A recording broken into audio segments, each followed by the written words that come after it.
place me on his right hand, unworthy as I am, when he sits to judge the living and the dead. Ever heard of Makar, the Sideman?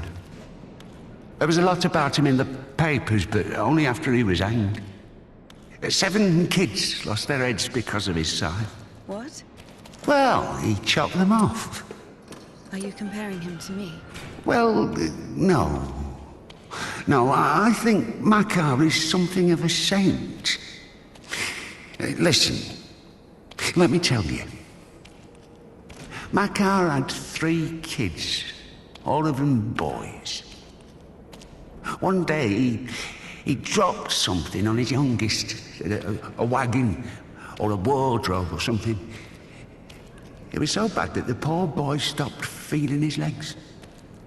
Couldn't sleep at night. Lay there all day crying from pain. The village doctor couldn't do anything, so Makar couldn't take it anymore.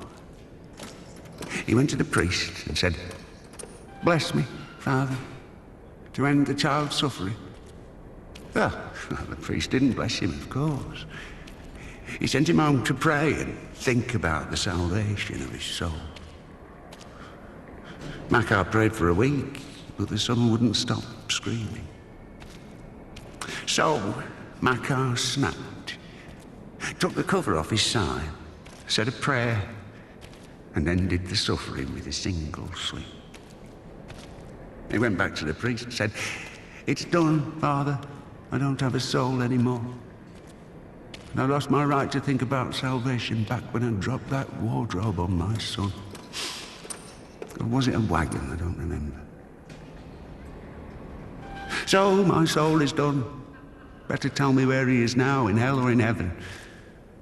The priest said, "In heaven, of course. He didn't get to sin. In a way, you gave him a gift.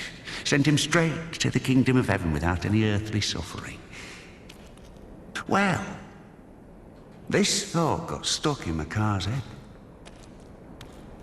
So he went home, put his other sons in front of a kiosk, said a prayer with them, and chopped their heads off.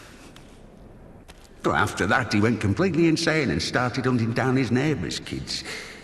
Managed to kill 4 of them before he got caught. Why is he a saint? Think of it this way. Some martyr gets burned at the stake because of Christ. Does it mean he buys himself eternal life for 10 minutes of suffering? Can we call this a real sacrifice? Makar is a different story. To save someone else's soul, he sacrificed his own. Why are you telling me all this? Father Proc, the one you killed, he couldn't have asked for a better gift. He's now an innocent victim, a martyr. Maybe he'll even be canonized. And what about Makar? What about him? He got hanged.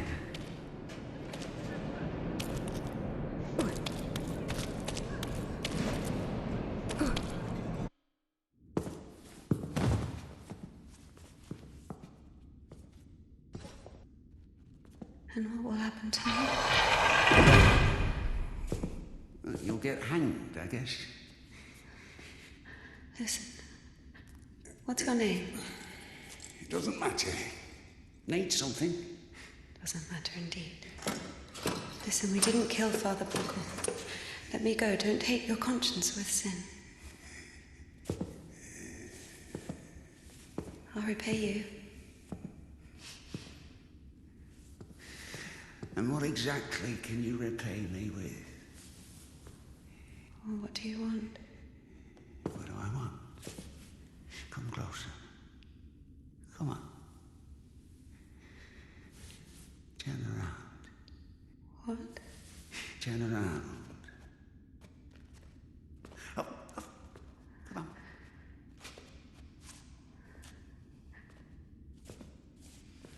Now sing. I don't know. Something. French anthem. I don't know their anthem. well, sing something you know. Quiet forest lullaby. All the stars are in the sky. Silent shepherd cries.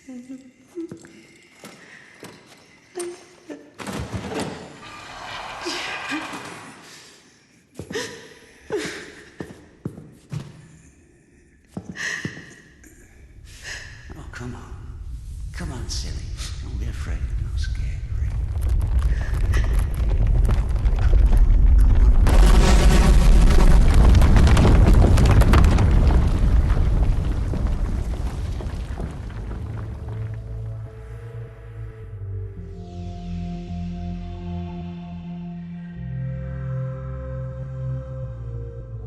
I guess I can't do anything worse than that. It's so easy to step over everything you believe in. Step where? Somewhere. Onto your side. What kind of side is that? Are you going to argue again? That there are no sides? That there's neither good nor evil? Well, you can try. Convince me that I haven't done anything bad. Or can you not even do that now? Bad? What does that word mean? I've killed a priest. Don't play dumb. I'm not.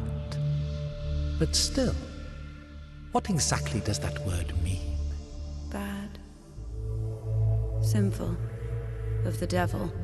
And how do you know what is of the devil and what is not? There are commandments. So we're checking against a formal list of regulations. No, everything is really obvious. It's evil, dishonest, unfair. Evil? There's not a drop of evil in despondency, avarice, or bawdry. Dishonest? A dog is honest. It eats when it's hungry, bites when it's scared, copulates when there's someone to do it with. Well, you remember. I'm talking about intentional dishonesty for one's own gain. So, pretending your whole life that you don't want something you want, that you don't feel something you feel for eternal life in heaven, doesn't that fit perfectly with your definition? What else did you say? Unfair? Is it fair that one tree has 1,000 leaves and another 2,000? Is it fair when two people throw the dice, one gets a 6 and the other gets a 2? Of course, all this is rational, but we don't like this rationality. We angrily call it unfair. But if you forget your emotions, it turns out, strictly speaking, this word can't be applied to anything. What about what's happening now? What can be more revolting, disgusting, vile? I don't need any deliberations. I know it. I feel it. When you're cold, you don't need to think about it. You just feel it. You know that you're cold. Do you understand that there is no cold without warmth? You can't get rid of poverty and suffering, leaving only wealth and happiness. Leave me alone. Oh, I'd love to. But I will only disappear when you stop wanting me to. It's not that hard. Just remember that good and evil, warm and cold, those are just lines on a thermometer. God and the devil, those are you. One cannot exist without the other.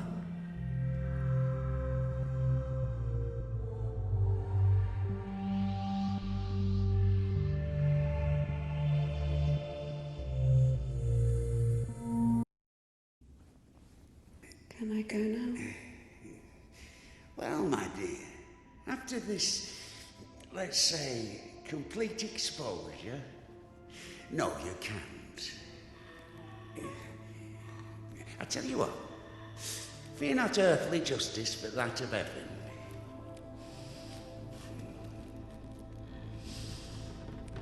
When the soul is separated from the body... Stop right there, you bitch! Now, stop! My hand! My hand!